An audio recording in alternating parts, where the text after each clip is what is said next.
And this is Herbert W. Armstrong with the good news of the world tomorrow. Well, my friends, we could have good news today if we knew the way. The only reason that we don't have good news is that men have rejected the way that would bring it about. We could have everything good if we wanted it. But the first parents on this earth rejected the way when God Almighty revealed it to them. God had set laws in motion that would have produced everything that man wants.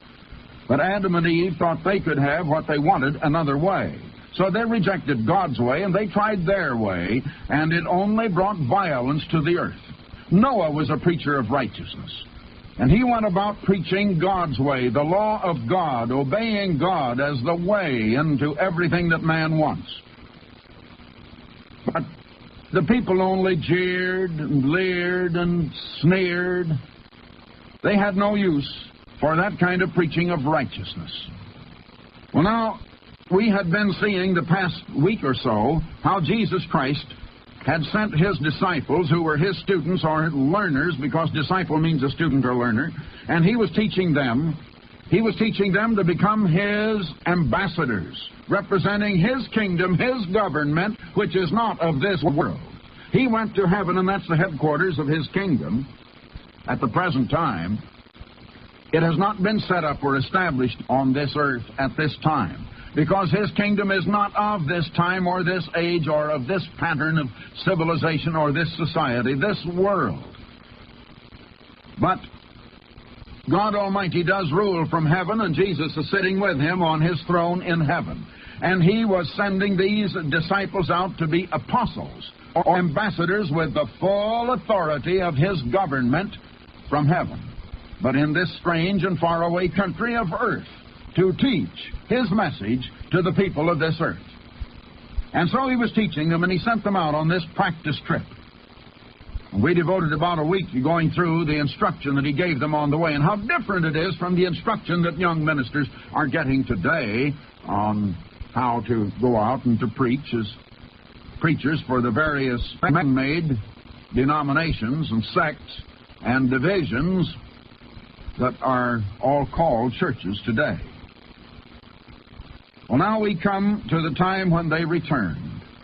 And in Luke's account, Luke, the 9th chapter and the 10th verse, and the apostles, here they are called apostles. Actually, they were not as yet apostles, but Luke does call them apostles here because they had gone out on an actual mission, and Jesus had given them authority. So perhaps they could be called apostles even at that time, but more properly, they are generally only called apostles after they received the Holy Spirit, after Jesus Christ had ascended to heaven, and when they really went out with the full authority. But they had been given an authority for this temporary trip. And so they are here called apostles in Luke's account. When they returned, declared unto Jesus what things they had done. Now let's pick it up for just a moment in Mark's Gospel. Mark, the 6th chapter and the 31st verse. And Jesus said to them when they returned, Come ye yourselves apart unto a desert place and rest a while. For there were many coming and going, and they had no leisure so much as to eat. You know, that has a familiar ring to me. They had no leisure so much as to eat. There were many coming and going. Sometimes, my friends, I have to get away and take a little rest. You know, it used to be years ago that if I would take a vacation, I would be severely criticized. People say, well, now, what right has he got to take a vacation?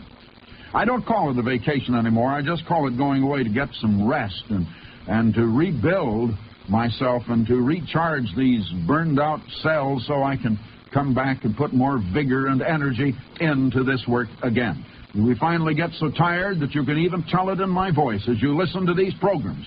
And we're human, and we can drive our tired bodies just so far and no further. And I want to tell you that one thing we should do is to take better care of our bodies.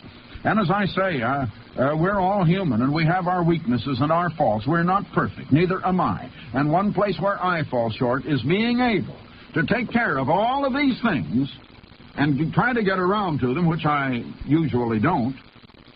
I don't succeed very well in getting around to everything. It just seems to me that I can't.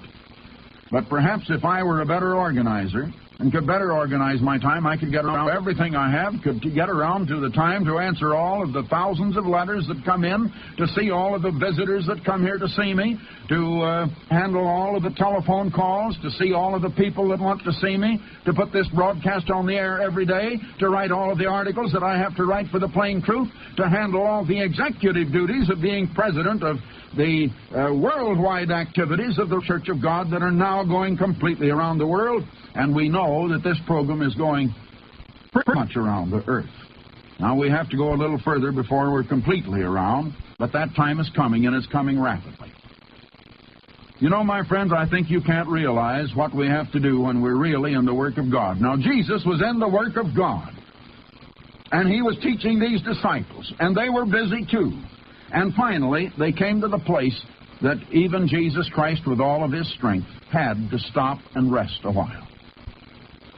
And I want to tell you, it's right that anyone should. We have to do that once in a while, and that's no sign of laziness. If you think I'm lazy, you come around here and just don't prevent me from doing what I have to do, but just silently go along with me and watch everything I do all day long and trail along with me and see if you think you'd like to change jobs, see if you could handle it.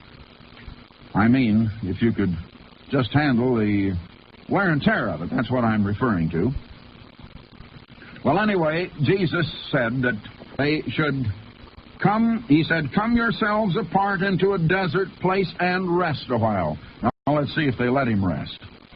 Let's just see. I try to rest, but, you know, they just don't let me rest. And they wouldn't let Jesus rest. That's true of anyone that is really in his work, because I want to tell you, I've known a lot of ministers, my friends, that get into the ministry because they think that's the easiest way to earn a living. I've known of people who, well, just seem to be allergic to work. They've never been able to earn a living, and they don't like to work to earn a living. And they look at the preachers, and they think the preacher doesn't have anything to do. He just preaches once a week in church, and of course that doesn't even take time or study or preparation. He probably learned all that long ago anyhow, and they think, well, that would be rather enjoyable. I would enjoy doing that just once a week, and nothing to do but have idleness and ease the rest of the week. And so some of them think, well, you know, I'd like to be a preacher. And I'm afraid there are some that got into the ministry in that way. No one ever got into God's ministry that way, however. They just get in the ministry of some human organizations. And they call themselves the representatives and the ministers of Jesus Christ, but they are not. And I'm sure Jesus Christ doesn't acknowledge them or recognize them in any way. They have no authority of his. And so they try to lay around all week and preach once a week. Well, they're not real ministers of Jesus Christ. I want to tell you, if you were a minister in the service of Jesus Christ, you'd find so much to do that you would be busy so much of the time that you just have to, perhaps once a year or so, stop a little bit to let your nerves catch up with you or something, because you would expend so much energy that your body just can't take it without a little rest. And that's the way it was with Jesus and his disciples. Herbert W. Armstrong will return in a moment. But first, this offer concerning literature of related interest.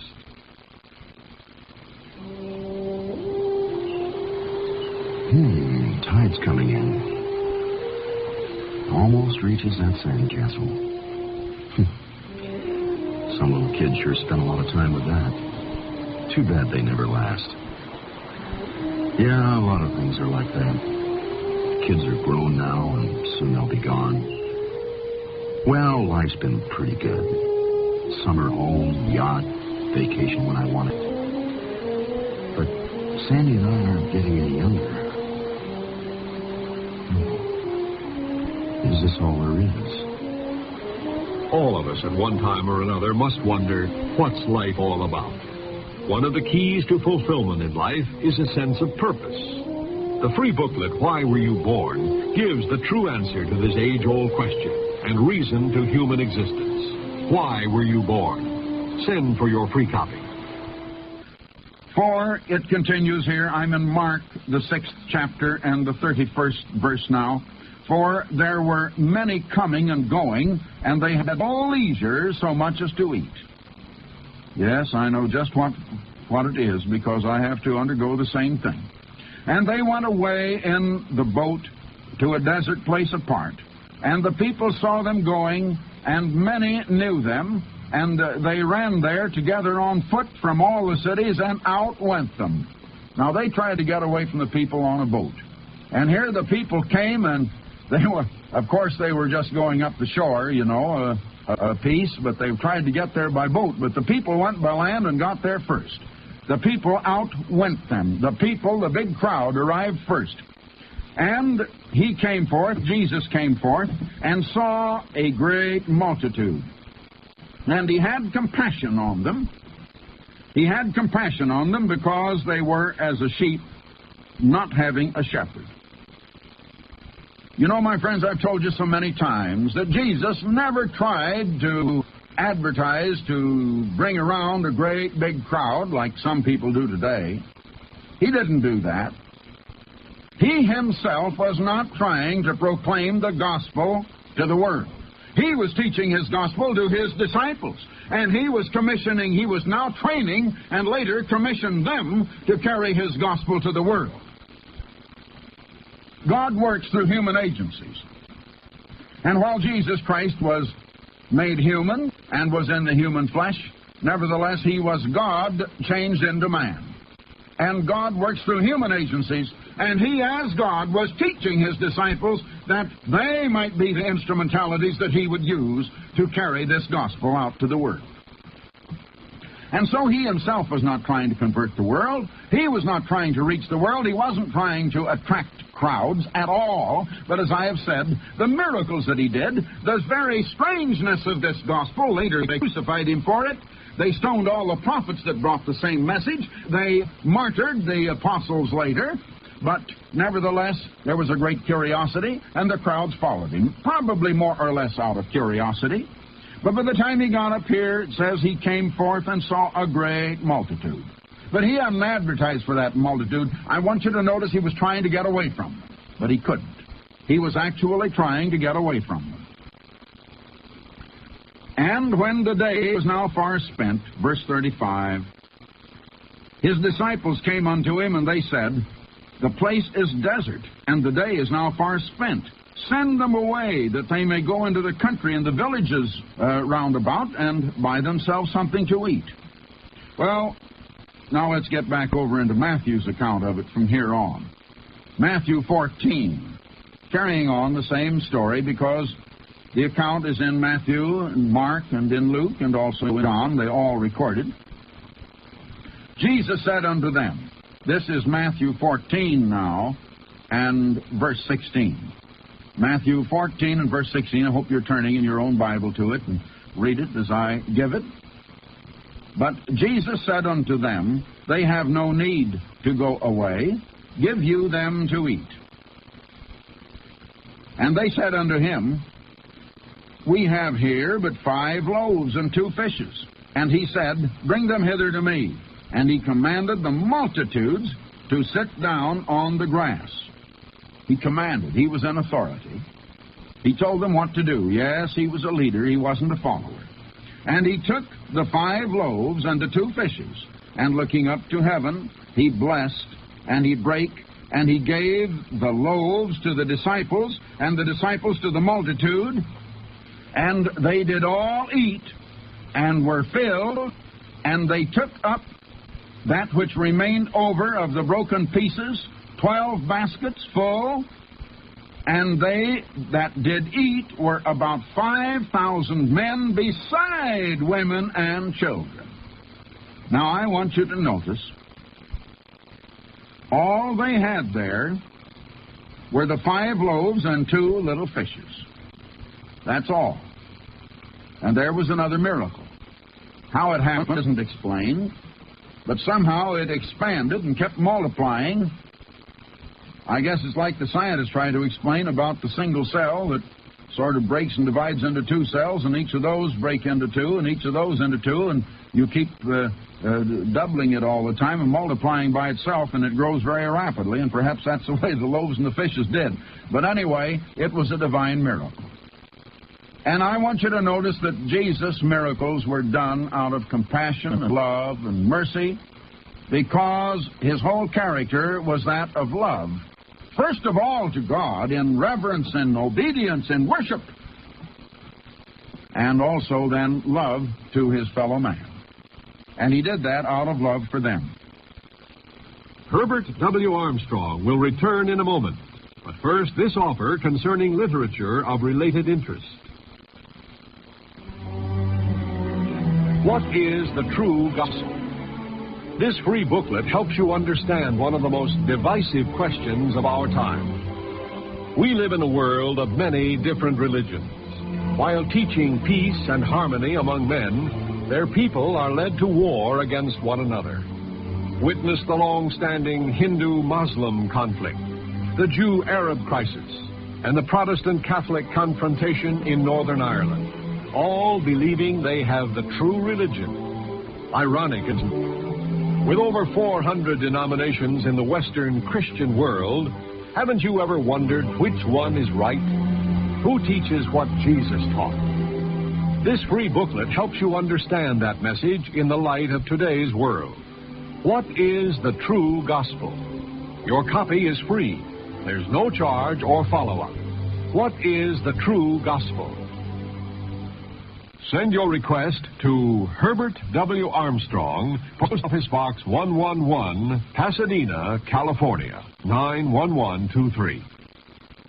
Now continuing here, Matthew 14, verse 22, and straightway he constrained the disciples to enter into the boat and to go before him into the other side till he should send the multitudes away. And after he had sent the multitudes away, he went up into a mountain apart to pray. Now here again, Jesus went up alone in a mountain to pray. Why didn't he do this prayer in front of all those people? 5,000 men, well, there might have been another 5,000 women and 2,000 or 3,000 or maybe 10,000 children. It said that there were 5,000 men besides women and children. They're not counted. It doesn't tell you how many, but I would certainly assume that there were 10,000 or more people there. That's quite a crowd. And he could have prayed before them. Oh, my, what a rhetorical, flowery, beautiful prayer Jesus could have prayed. How he might have impressed them with what a great orator he was and how well he could pray. He had an opportunity, but he didn't do it. That's what a lot of people do today. And oh, the wonderful prayers that they can make in front of a crowd to impress the crowd with how great they are and how it pleases their vanity to pray such a prayer in front of others. But you know, God isn't listening. Maybe some of the people are, and maybe the people are impressed because people are impressed by people. But God isn't impressed.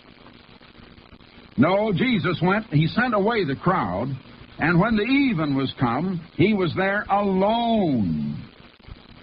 When the even was come, he was there alone. Now he had first gone up into the mountain apart to pray. And he was there in the mountain alone when the evening came, and praying alone. And my friends, that's the example that Jesus set for us. Nearly always the example that he set was to go to a private place alone, in a private place, and pray alone to God. Why don't we follow his example? Why isn't it done more in the churches? Why is it that in the churches today they don't teach you to pray a great deal every day in a private place, alone at home, or someplace where you can be alone? You know, I'm just wondering, how many colleges are equipped with private prayer rooms in an inconspicuous place, off of a hall or a place where it isn't very public when one is seen going or coming to or fro from that prayer room? Are there very many of our universities that are equipped with that kind of a room? They have their classrooms, they have all of their laboratories, they have all of the scientific apparatus and everything of that sort. But how many of them have the kind of a laboratory that you would call just a plain private prayer room where someone can go and be locked in a private place? Jesus said, "Thou, when thou prayest, go into thy chamber or closet or small room and close the door, and thy Father that heareth thee in secret will reward thee openly." Well, now, we feel here at Ambassador College in Pasadena, California, that we are handicapped by not having enough of such rooms, but we do have a few. I will tell you that. Let me see. I know of at least 3 in the student residence. I don't know whether there are more right now or not. I know of one on each of 3 different floors in our student residence that we call Mayfair here on the campus of Ambassador College in Pasadena, California. And I know that they are used a great deal. I hope that they are used almost constantly. Of course, I don't have time, as I've just explained, to go over there and check up and see whether they are constantly used. But what a wonderful thing it would be if every college had a lot of those rooms around where a student could get in without even being noticed. It isn't a matter of showing off one way or the other. Neither is it a matter of being ashamed to be seen going there. But it should be a private matter, alone with God. We try to provide it that way here at Ambassador College. But the boat was now in the midst of the sea, distressed by the waves, for the wind was contrary. The big stiff wind was coming up. And in the 4th watch of the night, Jesus came unto them walking on the sea. Now here was the miracle-working Jesus. But now let's stop there just a second. My friends, of course you say, well, but he was Christ. He was God. He was very God. Of course he could walk on the water, but we couldn't. But have you ever noticed that Jesus said, of myself I can do nothing? Do you realize that Jesus Christ did not do one thing that you and I can't do? And so he said. He said, the Father that dwelleth in me, he doeth the works. And I wonder if you have noticed that just before he did this miraculous thing of walking on the water, that he had gone up. I just read it to you about 3 verses before, where he went up to a mountain apart to pray, and he was there alone. And he went up to have a prayer alone with God, and another time he got up early in the morning, long before it was daylight, and went out in the desert place or a private place to pray. Another time he went up into a mountain, and he stayed up in that cold, chill mountain, if it was cold and chill. He stayed up there all night praying to God.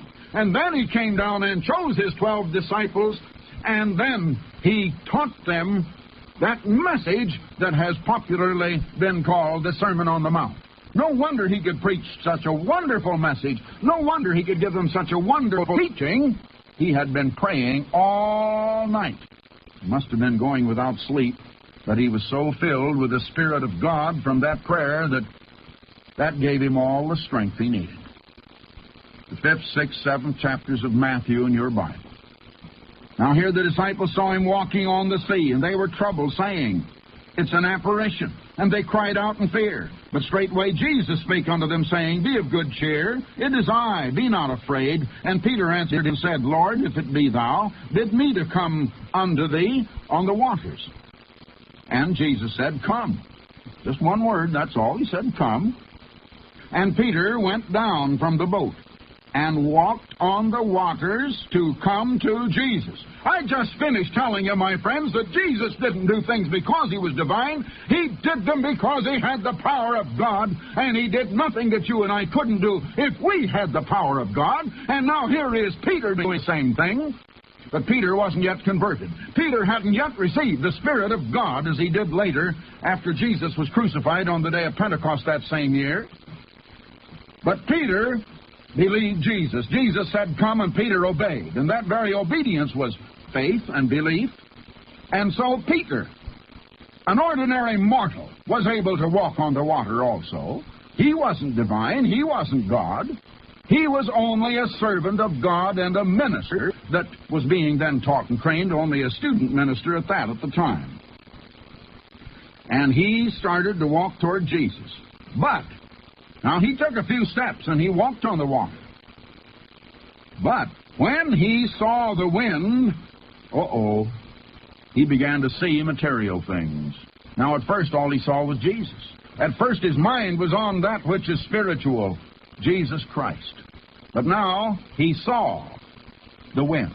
My friends, how does knowledge come into your mind? Only through 5 channels, the 5 senses. What you see, what you hear, what you feel, what you taste or smell, that's the way things come into your mind. And what he saw, it translated something into his mind, and in his mind he began to see and be conscious of the material circumstances, and he became frightened. And when he became frightened and when his mind went on these material things, his mind was off of the spiritual things. He no longer had the faith of God. He no longer had the power of God. There no longer was anything in him that could keep him afloat, walking on the water. No longer then could he do what Jesus was doing. When he saw the wind, he was afraid. When you're afraid, you haven't any faith, have you? Now, according to your faith be it unto you, but now he lacked faith. And beginning to sink, he cried out, saying, Lord, save me. Well, there's a great lesson in that, my friends. I hope you get it. And immediately Jesus stretched forth his hand, and took hold of him, and saith unto him, O thou of little faith. He had a little. His faith lasted a few steps. It doesn't say how many. I imagine 4 or 5 steps. But when he began to see the material circumstances, he began to doubt. Jesus said, O thou of little faith, wherefore didst thou doubt? Have you ever prayed to God for something? Now, I tell you, my friends, I don't think that I could go out and walk on the water unless there was some reason to do it. And apparently there was some reason for Peter to do it at that time. Now, my friends, he believed for a little time and was able to walk, but he didn't keep on believing. You ask God for something. You expect God to jump at the crack of your whip and give it to you within a certain time limit that you want to set. And if you don't get your answer in 10 minutes or certainly inside of 10 hours, you go around saying, why didn't God answer my prayer? A young man came to me one time and he said that he had written me to pray for him, which I had done, but he says, now, why didn't God heal me? I said, well, didn't God heal you? And he said, no. Well, I said, if he didn't, I said, that means you don't believe in him any longer then. You quit believing. That's all that's wrong. Well, he says he didn't heal me. I said, how soon did you expect it? Well, he never thought of it that way, but he expected it so soon that when he wasn't healed as quickly as he thought he should be, he gave up all hope. You see, he began to get his eyes on whatever it was, the pain or the suffering or what he could see or what he could feel. And as soon as his eyes went on what he could see or what his mind went on what he could feel, then he said, well, God didn't heal me.